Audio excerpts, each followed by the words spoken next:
batutumye amanya batuyita Bakadama batujeleze mikwano batuyita bayaye enyumba kati tusulamu mpya emotoka nazo tuvugana mpya sente kati tubala kumpya Kadama tukola byafaayo my friend yo would you fly nawe international ononye future for life my baby yo would you fly nawe international ononye future for life.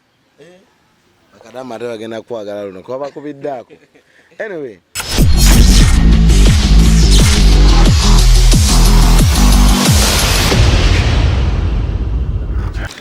Okay, mwebale nnyo abasubscribinga, mwebale nnyo abasharinga embozi ze tusobola okubeera nga tubaleetera. Nze muzukulu wa Mugema Happy King Uganda ababuuzaako yonna gye musinzidde okubeera nga mutulaba. Mugamba mutya abasinzidde Saudi Arabia, mugamba mutya abasinzidde Qatar. Season tulimu ya World Cup era nga wetwogerera continent yaffe ya Africa ekoledde ddala bulungi nnyo nga Morocco jo yasimbaganye ne Bufalansa era neterawo ddala embeera wadde nga mumanyi tebyatambudde bulungi naye nga mbanirizaako yonna gye musinzidde okubeera nga mutulaba. Olunaku olwaleero ndeese mwana mulenzi ono Omuyimbi ate nga businessman musajja mukozi naye nga tuzze twogere bukoko naye ebisinga obungi tugenda kwongera tubimanye ebimukwatako naye nga nze muleese twogeremuko naye tunyumemuko naye kale gwe nno aliko subscribinga sharing emboozi eno ate nga tusobole okubeera nga tugendera maaso. Ndi ne Mr.G soko buze kubatulaba batulaba abantu baffe mwenna abawagizi bange abawagizi baffe mwena mbalamusizaako amanya Mr.G official UG. Ogamba otya ssebo? Ndi bulungi ssebo. Ogamba otya ssebo? Mr.G yani? Mr.G lirinnya erikola ssente naye nga amanya gange matuufu nze Sengiyumva Gilivansiyo era nga mwenasala ku Gilivansiyo mwenasala erinnya Mr.G. Yes. Obulamu bugamba ki? Obulamu si bubi. Yeah. Emirimu tugezaako mpola mpola ana mu economy mugiraba ti emirimu gyekyanzemuko ku buli muntu si kunzenze kasi era si ku buli omu. Yes. Kakati tukukyaziza ku mukutu gwaffe guno ogwa Happy King Uganda. Wano tukyaza abantu ne boogera ku bulamu bwabwe gye batandikira gye bakulidde gye basomedde n'ebirala ebiringa ng'ebyo. Mr.G yasomera ku ssomero ki era Mr.G nga tunagenda ku ssomero gye yasomera Mr.G azaalibwa omwami n'omukyala bange. Ekyo kituufu. Saasoma nnyo naye nasomako akatonotono. Nasomera mu kyalo ebiseera ebisinga. Then bwe nayingira secondary ne ndyoka nzija mu kibuga nesomera ku Progressive Secondary School Buloba ginatulia senior 4 then neneyongerayo n'emirimu gy'omutwe gamange gya arts naddala omulimu gwendimu ogwa music. Yes. Ojoti Kampala? Kampala banaye. It's a long process. Kampala namwe nga mwe mubimanyi bazadde bange tebakulira Kampala naye ate mu family yaffe mulimu mukama gwe yawo omukisa. Mukama gwe yawo omukisa ng'era kati gwe mpita daddi wange eno mu Kampala eyankwatako yantandikira ku ssomero Progressive nandeeta mu kibuga ng'omukulu oyo si mulala ye Mr. Senyonjo Timothy era buli lwe mbijjukiramu engeri gyankuteko obulamu bwange okutuuka kati lwendi n'ebyenfuuse mwebaza nnyo respect to Mr. Senyonjo Timothy ne mami wange omulungi Madam Joan Nakito mumbeereddewo nnyo mundeze ng'omwana ebibala namwe mugenda tandika biraba.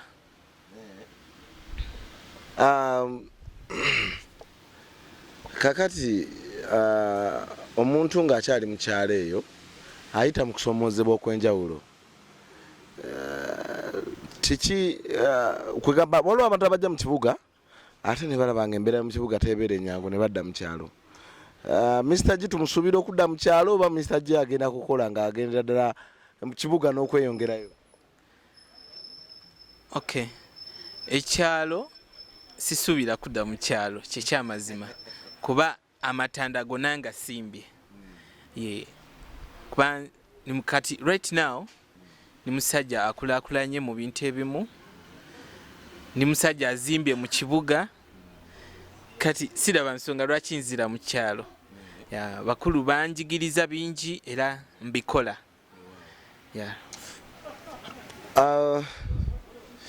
Mr.G nga tetunagenda ku Mr.G Omuyimbi, Mr.G akola mirimu ki? Omulimu ogusookera ddala twala abantu ebweru mwe be muyita Bakadama.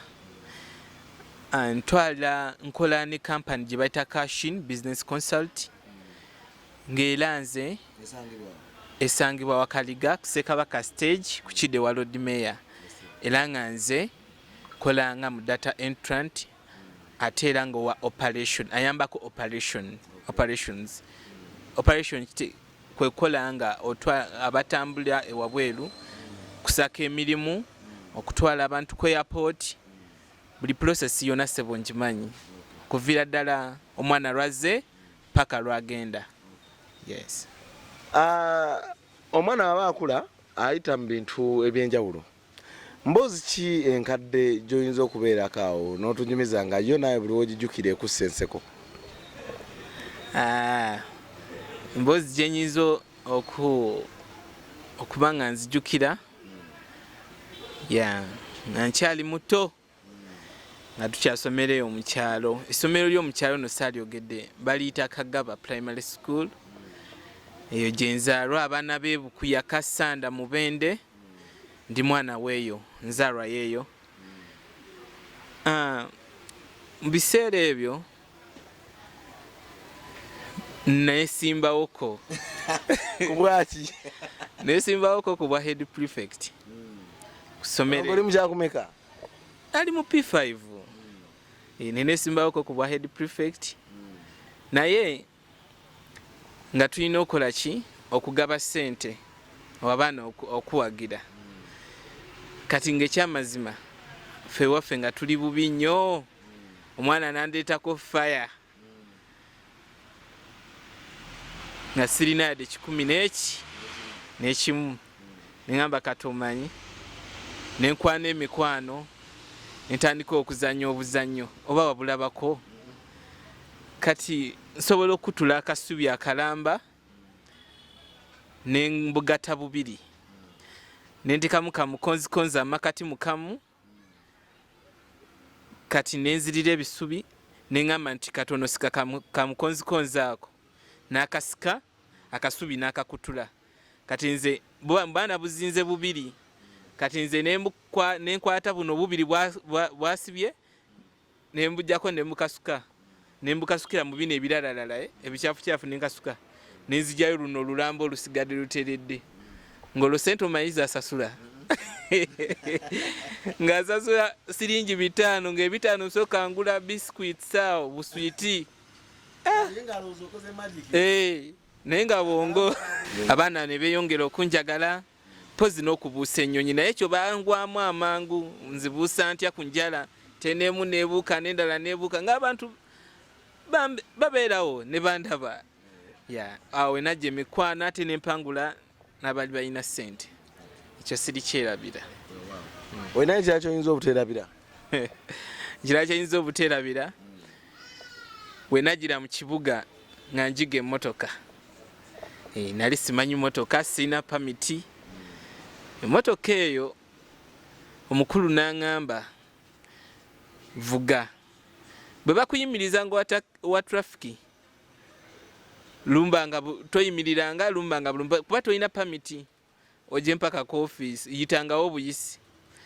Kati olumu navuga emmotoka omukulu n'anyimiriza wa trafiki nendeega bulezi wa trafiki nanteekako akapiki nangoba paka ku geti y'omugaga nentuka ku geti y'omugaga nenkubira omugaga ne mugamba mukulu wangamba watwafiki bwanjira siyimirira era nzuna ngoberedde mpaka ku geti unajja omukulu nankonkona nagamba fulumayo ssebo nze nentya neninda omukulu ajje omukulu yava eri munda nga talina musaati yanjigiriza emotoka gwe ngamba nga talina musaati nagamba owaayo omwana atomedde akoze eki ekyo kikuleetedde omugoba paka waze watrafiki natya bambi nga sina kyenkoze nabaiseko bulungi lwakuba nti najemi okolaki okuyimirira nagamba nti omwana akoze amateeka awo aganye oyimirira biki nagamba temugoberera nga abantu nga tebalina misango olunaku olwo natya nnyo obulamu bwange bwatya neŋamba sobola kuddamu vuga motoka nga sirina pamiti kati njirina. Yes. Mr.G twategeddeko nti musajja muyimbi. Bintu bino ebyokuyimba obitandikirawa? Bintu bino ebyokuyimba nabitandikira mu kyalo. Lwakuba nti mu kyalo eza studio batuzirina studio ntono, studio za buseere tezikola waka bulungi. Natandika mu kyalo nga bateekamu mento nsobola okubirawo ekiyimba kyange. Nga talent mpulira njirina. By the way, I have talent. Sikukoperera, it's talent. I have my talent. Era abafanzi bange mumpagire. Nina talent. Mr.G official. Next year, ngenda kuba obanjogere ntya. Muliro. Yeah. Kakati Mr.G, ekyenjagala okubuuza. Okuyimba okutandikira mu ssomero oba okutandika neno ng'okuzeekuze? Kati natandikira ku ssomero era oluyimba lwe nasookerako abasinga balumanyi abeeyo mu kyalo waffe natula wansi n'enjiyo oluyimba nga baluyita mbalala. Then bwe naluyimbanga nga bwe tubeera ne zi parties ku masomero nga oluyimba lunkolera ssente ng'era bwe njiyaya n'ennyimba endala paka kati. Okay. Ndowasoko yiya bali baluyita mbalala. Oluyimba lwali lugamba pulira njagala ogende mbalala nfuneyo omuwala singa abalala njagala omuwala nyirira nga yonywa mata ne gamugaana mpulira njagala ogende mbalala nfuneyo omuwala singa abalala njagala omuwala nyirira mutuuse kaba kikonneko mwana muwala nyabonze kisaba kimu ai mukwano gwo nyabonze gusa Ng'oli okuba kubanga zirapaawo n'engalo nga ngenderawo ng'obulamu bagamba oli beta. Ojje Kampala? Nzije Kampala. Funa emikisa gya studio. Kampala ekyo kisanga otya okusomoozebwa before tunagera mu studio? Studio nali neekaza. Gwe kyolina okumanya nti wano kwekaza okumalako. Kwekaza kuba mukalukalu kuba sharp wane Kampala oba ogimaze naye nga nayo mu studio waliyo ebizibu byayo era obanga mbe nti bye bikyasinza olemesa abayimbi okutandika. Studio yo bw'oba toyimiridde bulungi obonaabona naye nga studio yo bw'ogwa ku muntu ow'amazima okinyumirwa ne kaliyayo n'ogijjayo bulungi talent yo nga toyina mu buzibu. Ne mulimu abatuyisa obubi ku zi studios genda nowandisa oluyimba ku studio n'olikodinga akayimbako ogenda osanga bakozezaamu olw'okuba waludde okolaki okusasula okugira nosanga balozezaamu era nnyimba zange nnyingi nnyo mugenda sanga baziyimbye nga bali bayozaamu lwakasente kuba prosesi ye music yeetaaga akasente bw'omala okuluwandiisa bw'omala okululikodinga lwetaaga luwandiisa ofuuka ennyiniro. Sente z'okuluwandiisa nyingi eza studio nyingi ate olina okukola video ate olina okukola oluteeka ku ma TVs. So muganda wange eyo challenge nene nnyo era kye kyasinze bannabitone abamu okuba nga bagwira eno wansi nze bwe ŋŋamba naye kasita okukulembeza Mukama ate n'oba down to earth. By the way, njagala nnyo enjogera ya Eddie Kenzo agamba omuntu ali down to earth amalako agira n'amalako bw'oba down to earth ng'otya Mukama ng'oyagala nnyo Mukama ng'oyagaliza nga buli kimu ogenda okulaba nga tozimba mutima buli kimu ogenda okulaba nga kiyitamu kyokka kuba mbadde simanyi tobandikolako ne interview wed okitegeera musajja wamanya kukyaziza Biking Uganda kakati oluyimba kino osooka okukola ngoze Kampala oluyimba lwe nasooka okukola baluyita oyakayakana oyakayakana luyimba nalumaliriza nenkola ne video yaalwo abanagenda ku akaunti yange oba ya mukulu Happy King nawe sebo ngenda lukuwa bajja lulaba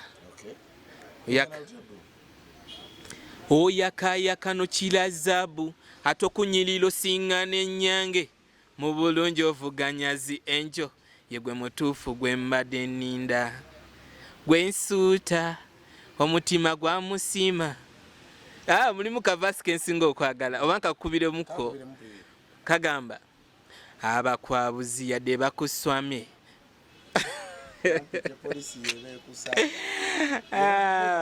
kagamba abakwabuzi yadde bakuswamye kampite polisi yebekukuuma emisango tota tuyina looya nina sente mwana wa Kasigwa bwe batusumbuwa tulyoke tubaviire nkutwale Bulaya ndabe gye batusanga gwe nsuuta omutima gwa musiima ogenda n'okukuba omuntu endongo Uganda ekakubuliramu wetesetese otya era wetekedde otya industry kubanga erimu ebisoomozebwa bingi industry kasita omanya kyogiddemu nomanya ti industry gyenzijemu nzizemu industry ngenda kuba music waki si kugwa buli wamu oli mu hip hop oli mu luga flow oli mu kwegamba bingi naye kati nze ngenda bakuba ekilove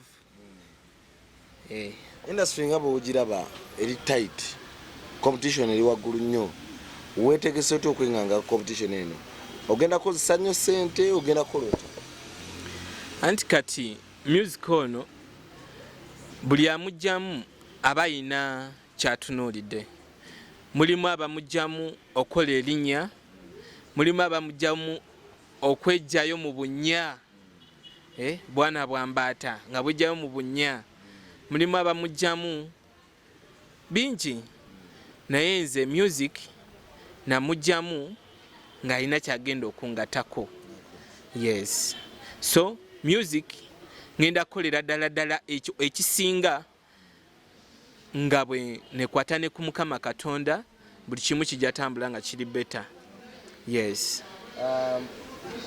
akasembayo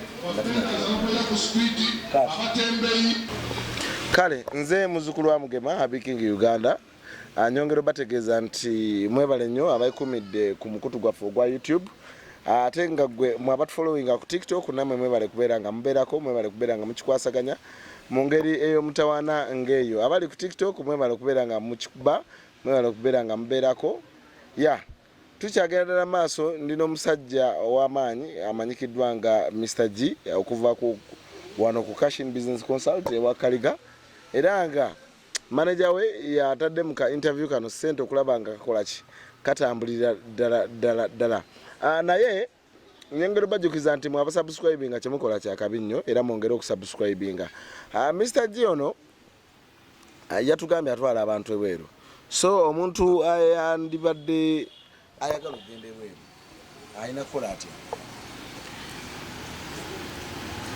okugenda ebweru kulimu emirundi gyanjawulo tulina emirimu gya outdoor ne indoor indoor tebasaamu outdoor basaamu indoor bebo betuyita bakuba kyeyo abakola mu mayumba outdoor bebo abakola emirimu egyebweru tugeze nga bakirina ba security guards ba factory helper cargo handler ejo bwegityo abo bo beeseramu akasente akasimbi kaabwe akatonotono yes kataba ne passport visa tubimukolerako naye ng'asasudde sente then indoor bano ba housemaid kasitoleta national ID yo ngeweze emyaka 21 okoma kwa 38 buli kimu kiba kyabwerere omusaala indoor bafuna mitwalo 9 then outdoor kisinzira mulimu gwagendako mwenyiza okugamba.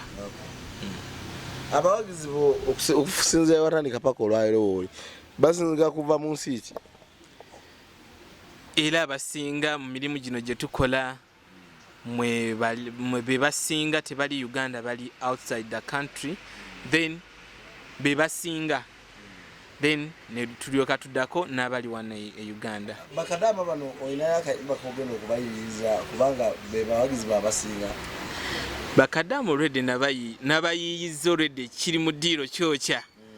Just naluyimbye dda olw'Abakadama ate era suubira buli omu agenda dufuna era lugenda tambula ku social media lw'Abakadama.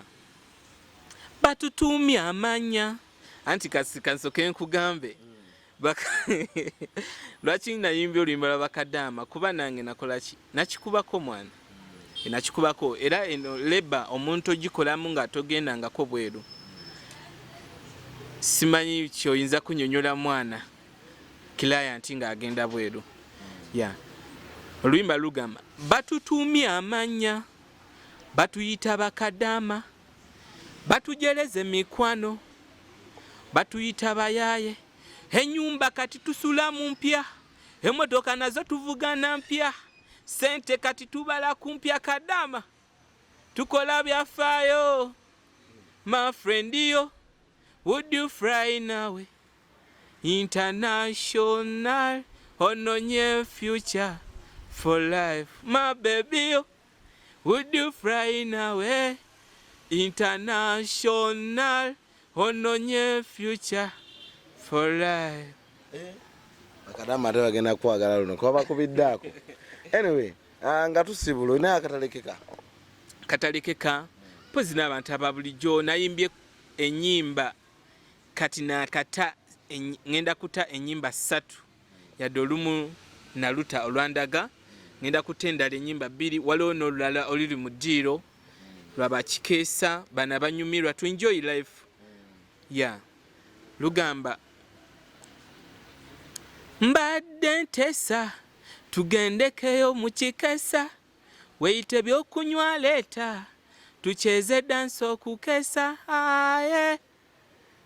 kitegeera kati so music ndeeta so and that's why nakugambye music mulimu abajja olw'ebigendererwa, music mulimu abajja for fun, music mulimu abajja nga baze aze music amugateko kati kikyentunulira nze kyentunulira music kungatako.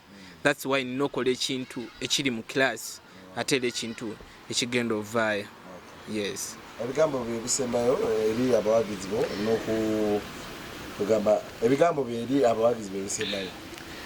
Ebigambo byenyiza okubawa abawagizi bange Mr.G yazze agenda yingira mu industry ya music yayingidde dda mu industry ya music poze ekintu kyesinza kwerabira abantu bano abatubeererawo nina manager yanekwa eyanjagalirawo nga tanaba nakuzuula Mr.G yani Mr.G yani so manager muhawe Francis oba Franka so manya nti omuyimbi wo akwagala ate era akusuubiza tali kusuulira like ebiriwo ng'ennaku zino obimanyi bamanager bagoba abayimbi bamanager bakola ki so Mr. Frank suubira kino ekintu jja kikuba paka lwe gye kinaggweera.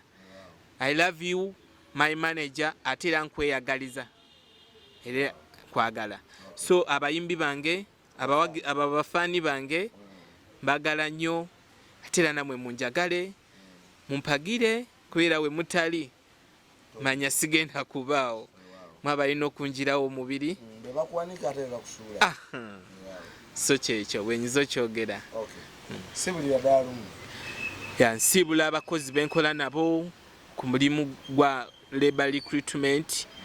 Waliwo kafaani kange kasinga okunjagala ka Madam Days ako kampagira nnyo nabatuma ne numbers. Number 1 it's Madam Days, number 2 Dr. Saddam, 3 Tina Nakato, awo abalala ne bagoberera omuli Akireo, Alexi, mwena mbagala nnyo man.